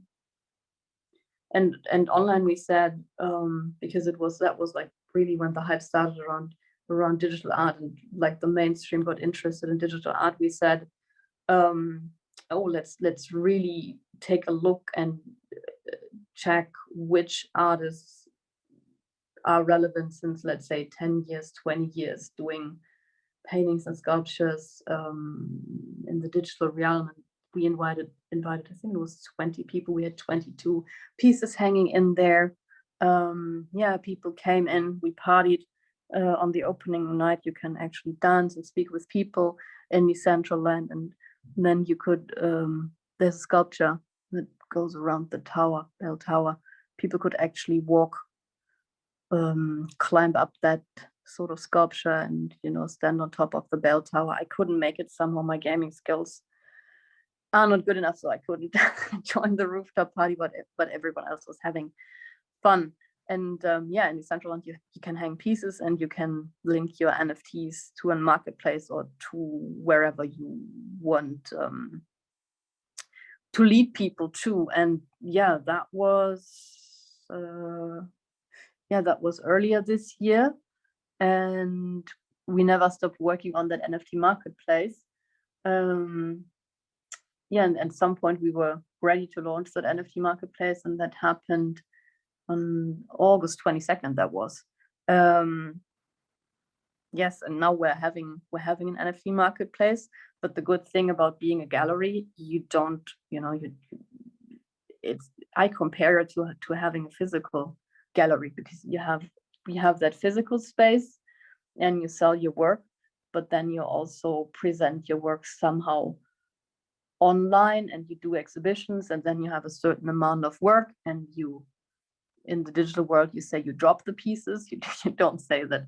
You don't say that when you speak about exhibitions. You don't say, oh, we open a show and we drop, I don't know, 5 paintings by Trey Abdallah. But yeah, that's how we sort of like do it now with Koenig Digital and NFTs. We present exhibitions right now. Another exhibition by Manuel Rosner is on view at the gallery in the central end. You can once again walk around as the avatar and do a bit of sports this time around. So yeah, that's the idea, creating experiences online and then at the same time dropping the work that's on view at the gallery as NFTs on the NFT marketplace. Next slide, please. Yes, that was the exhibition. you could walk around.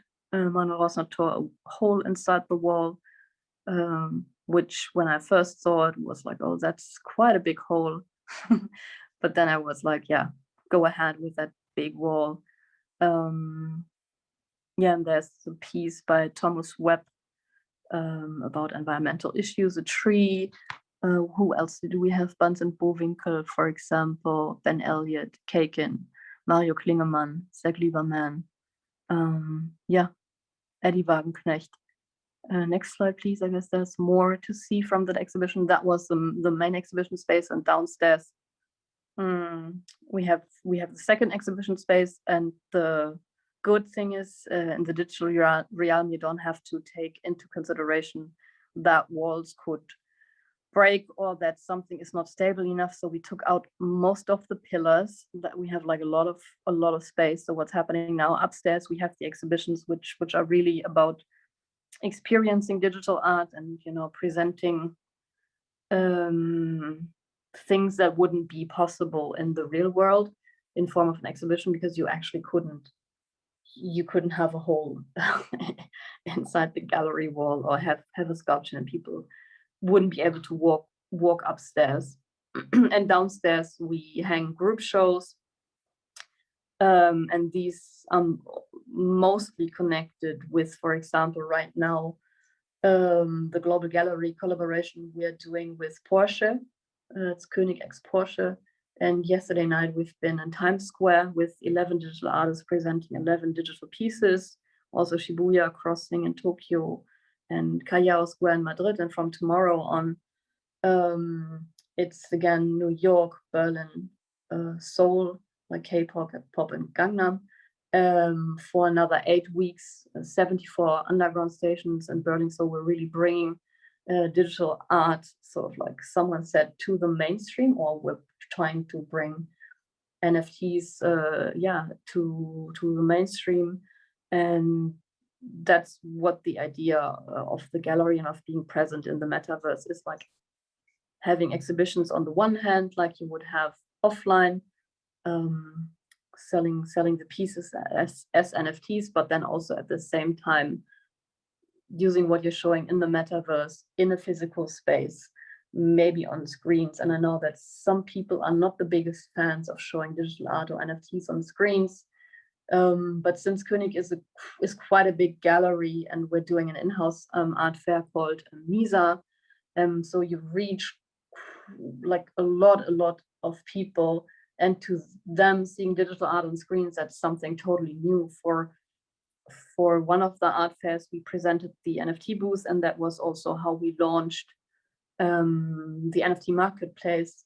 And they were totally amazed by, for example, seeing someone like Jeremy Bailey they have never heard of, or and then the collector straight away bought the piece. Or, for example, I don't know, Refik Anadol, who might be familiar to everyone who's a bit into digital art, but for like the mainstream audience, they have never heard of Refik Anadol. So that's the good thing when you're like a big gallery and you reach a lot of people, then you can at the same time introduce them to new art and new artists.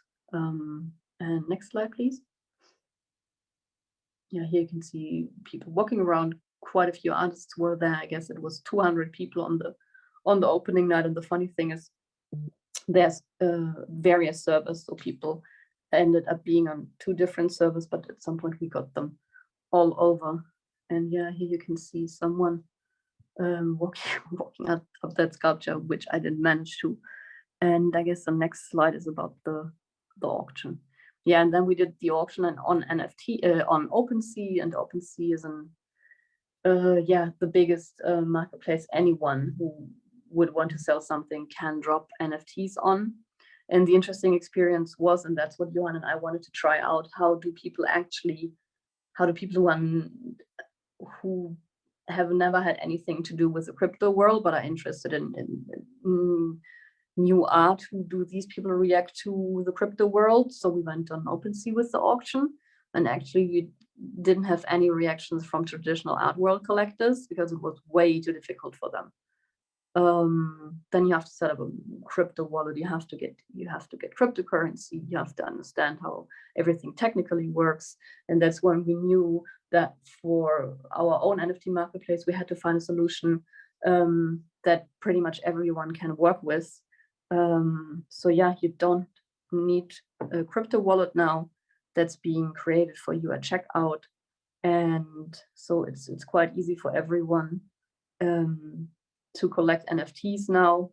And then the next step would be, because we might have a gallery location in Decentraland, but I guess that's more like, how do I call that? The nerds might not be the nicest term, but yeah, maybe for tech nerds. For them, it's like super interesting walking around the metaverse, but for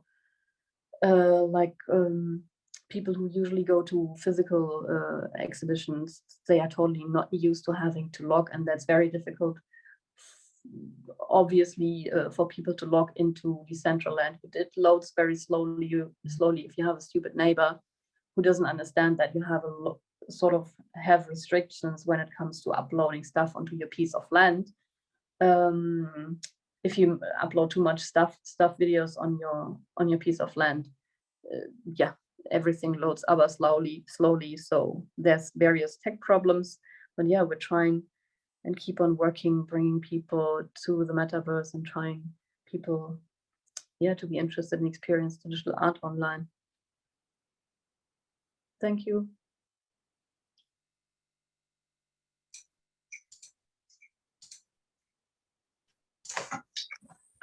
Thank you, Anika. That was great. There's something that you said that I that kind of caught my attention in a funny way, which was the idea of like digital art, like solving problems of transport. And it kind of reminded me of something that Jerry Shum said about the launch of the Fernseh Gallery, which was a television-based gallery in the late 1960s that started in Berlin, founded with Ursula Weaver. And yeah, he said that there were big problems of art in West Berlin because of the Iron Curtain, and so audiences couldn't visit easily. Artworks had to be flown in, etc. So there's this huge kind of practical problem that I think in some ways, came back again with the pandemic in new ways because audiences couldn't travel to see shows. So of course, Fernseh Gallery, the television gallery, started kind of in response to this practical question of reaching a broader audience, but then of course became like a series of experiments with television as a medium. And similarly, I think we've seen things like that happen over the past year of, of this new emphasis on digital art that, what started as like an engagement because of practical consideration has, I think, become a more nuanced exploration of different ways of experiencing art, different ways of relating to audiences and artists. And yeah, I was kind of curious about the ways in which like something like Decentraland, which in some ways stands in as kind of a default for our idea of what the metaverse will be. But what are some of the particular like challenges and affordances of that environment? I actually wonder if we could put your third to last slide up, because I think it's sort of interesting to note like how much translation there is going on in this space. There is, I think there was a picture of a sculpture that had a shadow, and then it looked like the one next to it had no shadow. And I was curious if like those kinds of effects of like what gets treated more as an object and what's treated more as a transparent digital experience, if you're able to have that kind of level of decision making, or if you have to work within a set of constraints that could be their own kind of creative curatorial possibilities. I've never created anything in Decentraland, so I'm sort of fascinated by what you ran into as like really specific challenges or opportunities or things that you could do in the future. I mean, Auriea is here, right? Auriea Harvey. Yeah, she's here. Yeah, because we're working with Auriea. You're doing a solo show in Decentraland with us, right?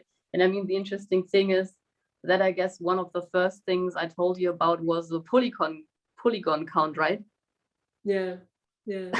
Always a concern. So maybe it's easier for you to answer that question, because I then have to deal with artists saying, "Oh, but no polygons," Yeah, well, I would just like to preface it by saying that it always seems like these things go in reverse. Like, you know, the polygon limits of Decentraland remind me of working with video games in the early 2000s. And it's really funny because the things you can do with game engines right now are just astounding. And yet the whole art world is sort of looking at this technology that is very primitive, actually, in the grand scheme of things, or they're using it in a very primitive way, you might say. Like Decentraland isn't really intended for, I mean, it's cool because it's the way art always works. You know, you're always taking things that are available and bending them to the artistic will, you might say. So I'm not surprised, but at the same time, as an artist, it's a little frustrating because you're just like, okay, I have 70,000 polygons that I have to divide between myself and the other artist who's going to be in the show. And like, you know, and so therefore considerations like, oh, this has a shadow and this doesn't have a shadow, like these are secondary to like even getting like the thing into the world that you want to put in the world in some ways. So you have to be like, you have to think about it in a very different way about the type of experience that you want people to have, because you're also dealing with an existing system. I mean, this is a long discussion, but you're dealing with Decentraland system, like how is it programmed? How can you create interaction? What are you allowed to do? And then how can you like break that or bend that to what it is that you want to do? It's like, yeah, so I'm like saying shadows, that's the least of your problem. I mean, it's nice for having, you know, but that would be a good problem, yeah, shadows. Yeah, exactly. Yeah, I mean, the shadows one stands out as a viewer because in particular, like if you have a still image in Decentraland, suddenly the still image has a shadow on it. So you're actually getting like a new layer of interpretation that you wouldn't have on the web. And it, you know, it really is kind of bringing in like a complicated thing from physical space into the metaverse. It's like designed in like one of the difficulties. Well, I would say that the real problem is that the spaces try to mimic real spaces, and then artists try to break that illusion a lot, you know? It's like, yeah. I actually am against this idea of mimicking the real world in these types of spaces, but, you know, so all I can do is break it or try to. Well, maybe that's a good like cue for our broader our group to come back, and an invitation also to the audience to ask questions using the Q&A function, because I think, you know, or what you mentioned, like, well, so I guess everyone's invited to turn on their camera now for the last discussion, I believe. So we can all be in a big group gallery. Would that be correct, or should we turn them on as we speak? Yeah, whichever people prefer is fine. But I guess I'm curious about, you know, your point, or it implies like this idea that we could design these spaces in a different way, not relying too heavily on metaphor from the real world. And I think that, you know, I saw elements of that impulse or intention in every presentation today, like thinking about like what's exciting about the concept of metaverse is an opportunity to rethink assumptions that are really heavily encoded into like social processes today, like funerals or storytelling. And so, yeah, I think that this is something that Ruini mentioned in her presentation as a specific question, but like if we are to build machines or systems or metaverses or spaces or collaborative storytelling platforms, or, you know, that reflect our values, you know, obviously we need to understand those values more, but how are you approaching that problem in your work? And yeah, what kinds of particular opportunities do you see? Is it going to be a matter of, you know, different individual visions of what the values of these spaces should be that then enter into competition, or do these values get elaborated and negotiated within these spaces themselves? So I guess in a very general way, how do you see the opportunities of the metaverse to encode new kinds of social values, and how do you understand the way that you do that in your work?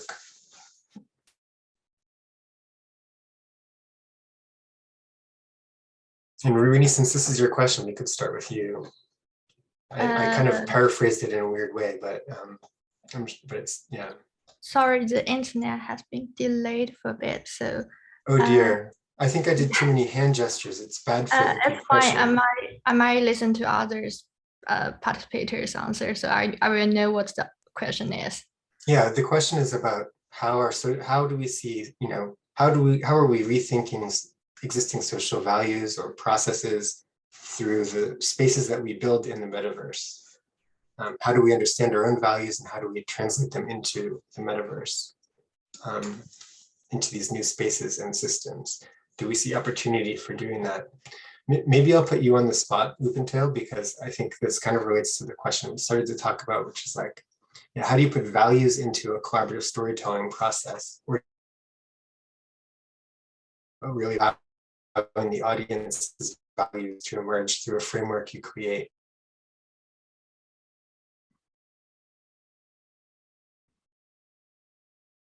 Was it a question to us? Because we're disconnected for a while. Sorry. This is you're all pretending. None of you are telling the truth about this internet problem.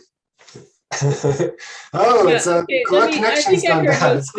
I think I heard most of it, and I think it is better that you guys have a great answer. Is it my connection, actually? Maybe I should turn my video off. No. I will speak slowly and not blink my eyes. Yeah. I was asking about. Yeah, I heard most of it, but I wasn't sure it was for us or others. I want to put you on the spot because I think in your process, you're clear. We started to discuss this a little, which is, how do you put social values into a collaborative storytelling process? Sure. The thing is, we're gonna have a Korean English translation. So everybody, please find the button below and choose your language, English or Chinese. 네, 한국어로 해도 될까요? So may I speak in Korean, which is interpreted in English? 네,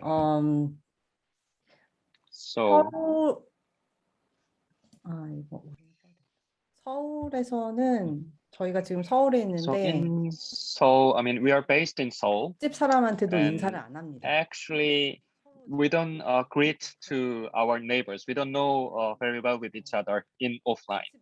얘기할 수 없을 so when we 얘기할 기회가 we 서로 don't really have chances to people that 같은 걸 are not 통해서 likely to meet offline. And what we feel through our workshop is that when we gather online anonymously, and I mean, it's about how we build certain system, but depending on what kind of people that we are talking to, we carry different rules for different games. For example, we did a social game about the women's depression. We had certain rules for a certain, we set up certain time under certain rules that we had a conversation with them. In other cases where we discussed environmental issues, we also set up different rules in another platform as if we were doing the room escaping game.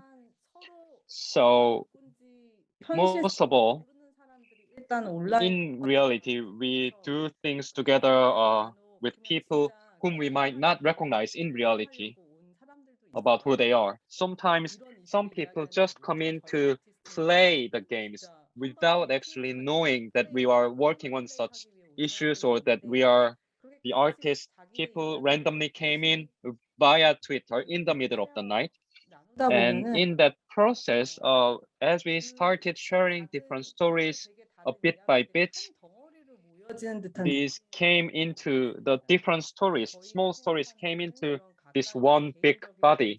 That's what we have felt.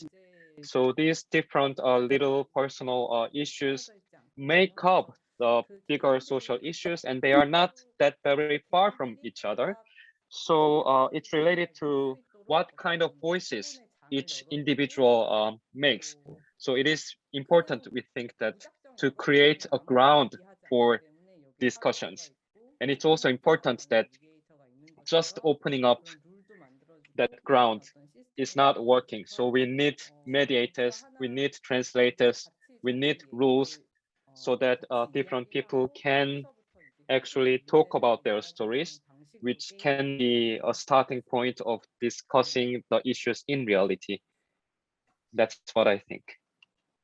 Great. Yes, so I think you're talking about creating a ground and using rules and moderation as things that allow certain kinds of stories to emerge. Yes.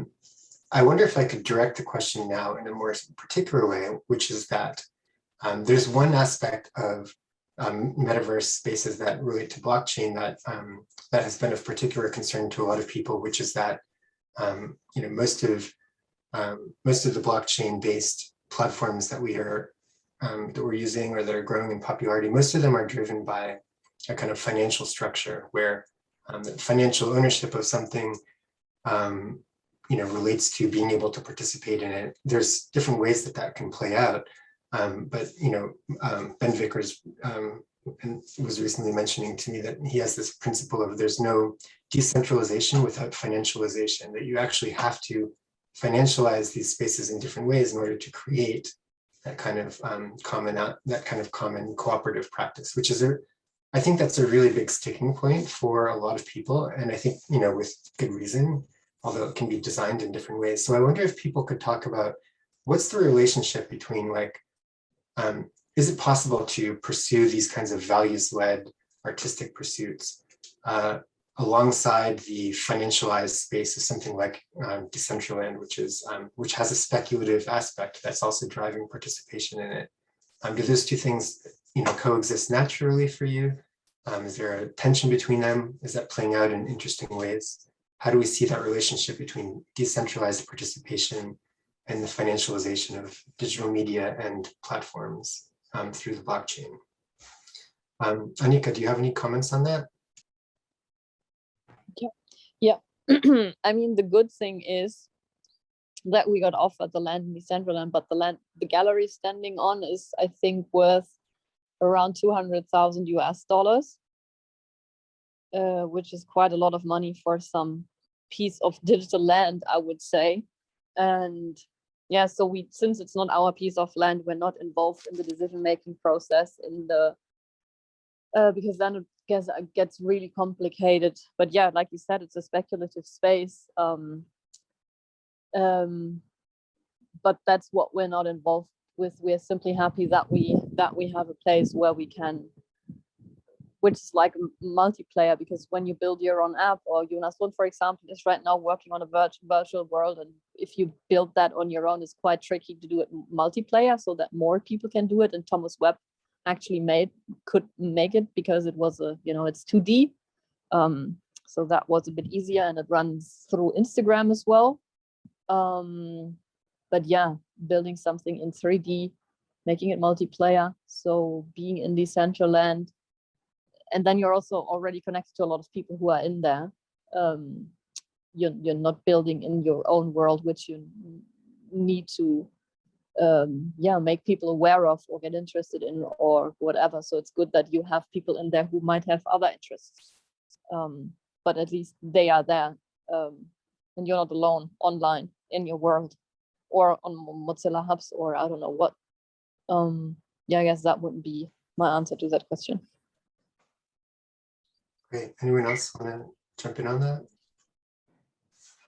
Yeah, this is a really tricky question for me, especially since I've been running an online game for almost 20 years, and most of the time various times that's been funded in different ways. So it started out as a net art commission actually in 2005 that we got. The Endless Forest was a net art commission from the Mudam, which is Mudam is a modern art museum in Luxembourg that at that time did not have a building, but they had an online gallery in 2005, and they wanted artwork for that online gallery. And so we created a multiplayer game. That was the start of it. And in the beginning, it was just a virtual forest where you played a deer, and there was just nothing. There was nothing really there. And then gradually we funded the expansion of that one little patch of land. We were able to create another one next to it by every time we were invited to show the work at a festival or something like this, we asked for a bit of funding, a bit of a budget from the festival organizer, and we would build a new attraction inside of the online world. So in that way, the game expanded gradually, very gradually over the course of several years. Every time we had an opportunity, we added to the world. The hosting, the multiplayer hosting was still hosted by that museum. And so that was part of their budget, to host this game, this multiplayer game. And so we didn't have to worry about the hosting fees for a long time. For the first, 8 years of the game, we didn't pay for the hosting ourselves. When they ceased to host the game, when they stopped hosting the game, we started asking the players for donations. And we even did a crowdfunding for the game. And then since we did that crowdfunding and donations, that's how the game has survived all this time. Is people in some ways they look at it like they're buying perks to play the game. Like they look at it like any other video game where they're buying something, so we'll give them a special power that they can have in the game or something that they can't get any other way than giving a donation. And they look at it like they're buying that power, but to us, it's just like, no, you're actually just donating to support the game. It's just another model, I guess. So there's always going to be this connection between the metaverse and finance, because it's not free to make and to host it, and the labor to keep it up and all this. But at the same time, there's lots of different ways of looking at how to do this. There's not just so I kind of worry about settling on one model. I think that each community is different and needs to be what is the care that you need to take with that group of people? It's like, if it's speculation, then everybody knows it's speculation, that you're creating a certain kind of world, but realize that that is going to be the subtext of your world. Because our world was communal from the very start, and it was about something that we were building with the players, and that it runs on donations. That ethos is actually encoded into the world, and that care that takes in order to make that environment is part of that ideology of that space. The fact that you don't really communicate in that game via chat or text or human words, you can only you're given a set of emotes and a set of actions and interactions. And that is how people have created a whole language around this that is only known to people who play the game, and you quickly pick it up, like how to behave, what's the etiquette of the world, all this stuff.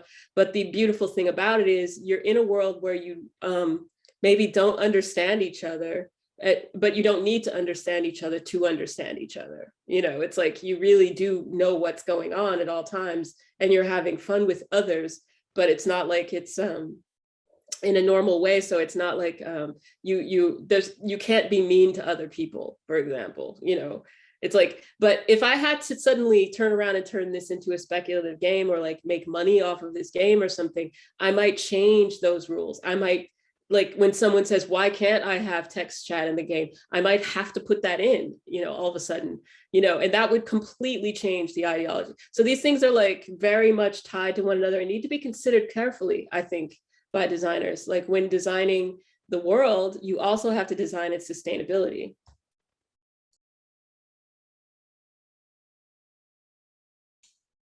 We had a question from the audience I wanted to share, which is, just going back to the body. I think the idea of online galleries are fascinating, but we are all missing our real tactile experiences in these metaverses. How, in your opinion, can we simulate this bodily experience of art there? I might add, or do we want to? And we want to talk about the loss of tactility. Are we going to have new kinds of metaverse experiences that bring that back in? Is it already there in some way? I feel like actually this is probably another you question, Auriea. Yeah, I know. It was I feel very strongly about this also. I actually think that we need both, this your body is still there even though you're in a virtual world, and I think that as designers one can take that into account. But also I would say maybe there's so many options that are not being looked at right now. And I find that really sad. Like, you know, before we all gel around what the metaverse is, I think everyone needs to like really think about all the things and options that are available to us right now in technologies. Like, for example, AR. It's something that I've sort of leaned heavily into since the pandemic started, as a vehicle for communicating what my artwork is. So I'm a sculptor, actually. I'm a 3D artist, obviously, but I always felt that the digital was tangible, you know, in a certain sense. So I use AR actually to allow people to take the work outside of the metaverse. So it's like part of my practice is putting people's bodies into virtual worlds. And then another part of my practice and my interest is in taking these virtual objects out and bringing them into the world that the tangible world that people live in. So if you can, most of my work, you can scan a QR code and then you have this work on your phone and you can project it anywhere in the world and feel like you're there with the sculpture, for example. And then it's like, yeah, you still can't touch it necessarily, but you can sort of integrate it into your reality in a certain sense, and then get that same sort of like meshing of in real life and virtual space that you would have if you were immersed in a metaverse, say, you know. So why not make the metaverse be something that is externalized rather than internalized? You know, I guess is my question. I do wonder if the others have any thoughts on this. I actually have a way of putting this to Ruini, because I actually think like this question is really interesting in relation to funerals, and it's something everyone's thought a lot about this year in particular, I suppose. But you know, something that was lost in the pandemic was a lot of in-person funerals couldn't happen. And as you know, something that came up is that being able to kind of care for a deceased loved one's physical body is a really important part of mourning and grieving. So even when people, you know, are hurt in like horribly traumatic ways, just being able to like, and even if there's only some small fragment that people can care for, just that ability to have that final sense, like I'm caring for you, gives like a grieving person agency. And so I was thinking, oh, are you waving at me? Oh, yes. I was thinking like, is there a need to replicate that more? I mean, I think that I thought a lot of your concepts were really interesting, but is there like a specific need to replicate the physical touch with online grieving? Yeah, and I think also it kind of maybe is an opportunity to talk about the previous question, in the sense that you took pains to say that this funeral parlor is not like a financial institution. And I think that would be kind of like, that runs counter to like the prevailing crypto conversation, in which everything can be financialized without necessarily, I mean, this is like the conversation, I'm not espousing this idea necessarily, but the idea would be that everything can be, you know, financialized in a certain way to allow it to sustain itself on the blockchain or something like that. Yeah. So Funeral Play is a non-profit concept project, and it actually presents a vision of mourning that is indeed more transparent and more, adaptive than anything has come before. So while I use a gamification principle we are already familiar with, the purpose of this system is not to generate profits, but to provide a public service that helps to help people deal with grief. And so it's purely play to earn. So the mechanism of the game is purely play to earn. And so interaction that makes grieving process more dynamic and involving earning tokens, which can be spent on NFT decorations, but it's all fictional things. So so to be honest, as animator, I don't know where Metaverse will lead us to, but yeah, I guess I just enjoy to pose questions and to illustrate these scenarios that we might have or will experience in my work, and to probably, and I'm really happy to see those audience to give a response on the website and to join the discourse. I think to post question is is more important than really answer the technical solutions. Yeah. Great. I think that might be all the time we have. It was really fun to spend time with all of you.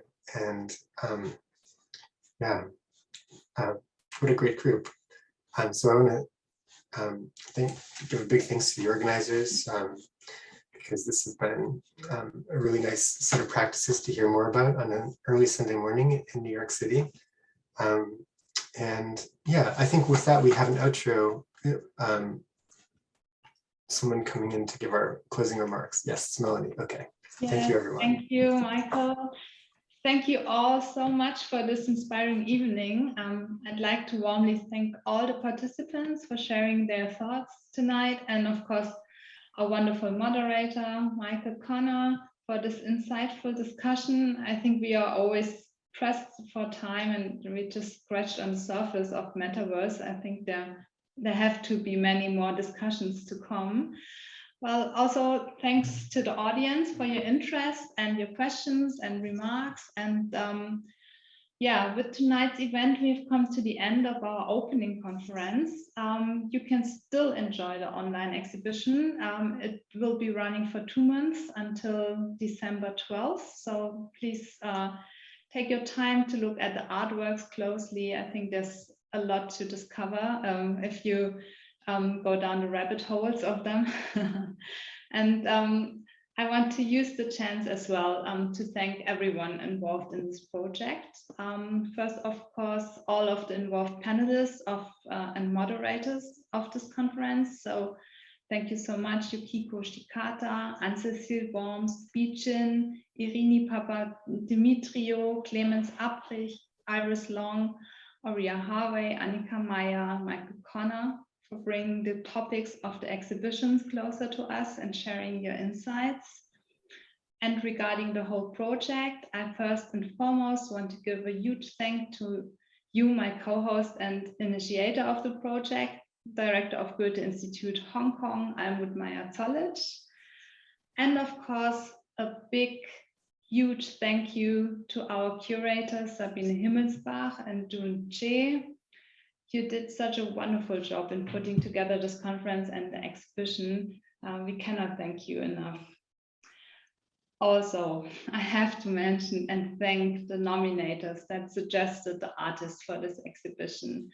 Among them, Art Center Nabi, Katie Fan, Fei Yoon, Jing Kwok, Joel Kwong, Namjoon Paik Art Center, Otgerel, Odon Schmidt, Christian Sandor, Yusuke Takahashi, Zhou Wei, Wang Wenhao, Bichin, Kachu Hiko, Yoshizaki, Yasuko Yubisui, and 01. And of course, I want to thank all the artists that submitted a proposal for the exhibition and all the artists that have created one of the marvelous thought-provoking works for the exhibition and that took part in the conference, namely Bat Erdene Batchulun, Chris Cheng, Stine Deja, Entangled Others, Exo Nemo, Mario Klingemann, Usela Cook, Loopntale, Sebastian Schmieg, Ruini Shi, Yewan Song, Übermorgen, and Ise Yamagata. And a very special mention has to go out to Yewan Song, as she's the designer of the amazing website that hosts the exhibition. So thank you so much, Yewan, for your wonderful work and for bearing with us through the process. It would not have worked without you in any way. And I also would like to thank the team of the Goethe-Institut for the energy that they put into realizing the project. Of course, all the involved colleagues at our headquarters in Munich, with a special thanks to Lisa Meyer from the Internet Department, and the program team in Seoul, Woo-Jung Che, who managed the whole project, and Yoon Jong, who realized the Zoom conference and advised the technical side of the exhibition. And of course, all our involved colleagues from the Goethe Institutes in the region East Asia, amongst them Oliver Hartmann, Yufei Li, Chin Chen Chen, Ping Chu Liu from Goethe-Institut in Shanghai, Peter Anders and Keiko Kodaka from Goethe-Institut in Tokyo, Michael Heinz and Mungung Bayer Engbaya from Goethe-Institut Ulaanbaatar, and Clemens Treter, Yuquan Wang, and Sylvia Yerling from Goethe-Institut Beijing. So that's the whole name list. Thank you again, all of you, and I hope to see you soon again in virtual space or real life, wherever. Have a good night.